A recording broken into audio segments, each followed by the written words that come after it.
नूह एक धर्मी और ईश्वर से डरने वाला व्यक्ति था, जबकि पूरी दुनिया बुराई में लिप्त थी। नूह अपनी निष्ठा के साथ ईश्वर के साथ चलता था। एक दिन परमेश्वर ने नूह से बात की और उसे बताया कि वह पूरी पृथ्वी को बाढ़ के द्वारा नष्ट करने जा रहे हैं, लेकिन नूह और उसके परिवार को बचाएंगे। परमेश्वर ने नूह को निर्देश दिए, तुम एक बड़ी नाव बनाओ ताकि तुम और तुम्हारा परिवार और हर प्रकार के जानवर बच सकें। नाव को बहुत बड़ा बनाना था, 300 हाथ लंबा, 50 हाथ चौड़ा और 30 हाथ ऊंचा। हालांकि नूह ने कभी बाढ़ नहीं देखी थी, लेकिन उसने परमेश्वर की बातों पर विश्वास किया और बिना किसी सवाल के नाव बनाना शुरू कर दिया। नूह ने वर्षों तक लकड़ी काटी, सामग्री एकत्र की और निर्देशों के अनुसार नाव बनाई। लोग नूह का मजाक उड़ाते थे। वे कहते थे, यह आदमी क्या कर रहा है? क्या कभी बाढ़ आएगी? लेकिन नूह ने बिना रुके काम जारी रखा। वह परमेश्वर पर विश्वास करते हुए मेहनत करता गया, यह जानते हुए कि परमेश्वर ने जो कहा है वह सच्चा है। जब नाव बनकर तैयार हो गई, परमेश्वर ने नूह से कहा, तुम और तुम्हारा परिवार नाव में आ जाओ, क्योंकि तुम इस पीढ़ी में धर्मी हो। और हर प्रकार के जानवर के 2-2 जोड़े, एक नर और एक मादा नाव में लाओ। वहां एक अद्भुत घटना घटी। हर प्रकार के जानवर, हाथी, शेर, गैंडा, पक्षी द्वारों की ओर बढ़ने लगे और नाव में प्रवेश करने लगे। यह सब परमेश्वर की योजना के अनुसार हुआ।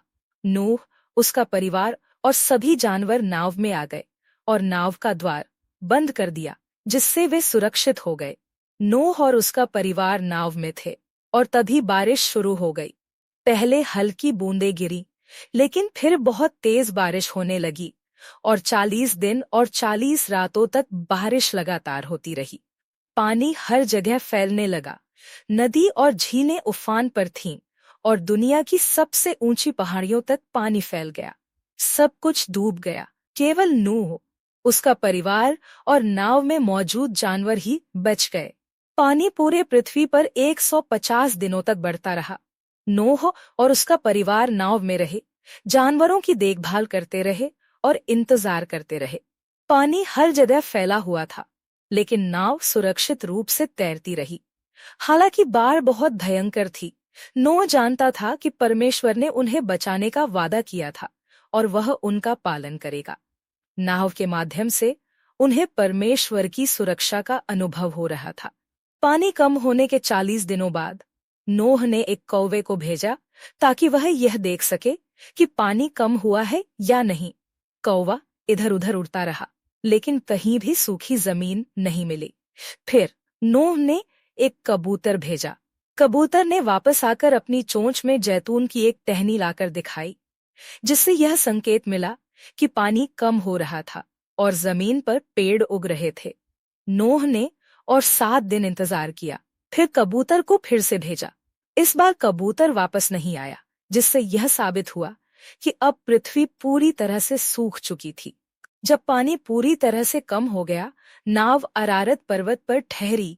नूह और उसका परिवार, साथ ही सभी जानवर नाव से बाहर आए और उन्होंने शांति से नए जीवन की शुरुआत की। ईश्वर ने नूह और उसके परिवार से एक वादा किया, मैं कभी भी पृथ्वी पर बाढ़ के द्वारा सारे जीवन को नष्ट नहीं करूंगा। मैं आकाश में इंद्रधनुष डाल रहा हूं और यह मेरे और पृथ्वी के बीच का संकेत होगा कि मैं अपना वादा कभी नहीं तोड़ूंगा। इंद्रधनुष अब परमेश्वर के वादे का प्रतीक बन गया। परमेश्वर ने नूह और उसके बेटों को आशीर्वाद दिया और उन्हें पृथ्वी पर फैलने का आदेश दिया।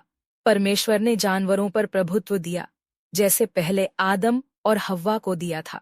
यह एक नया शुरुआत था और परमेश्वर ने नूह और उसके परिवार के साथ अपना वादा पूरा किया।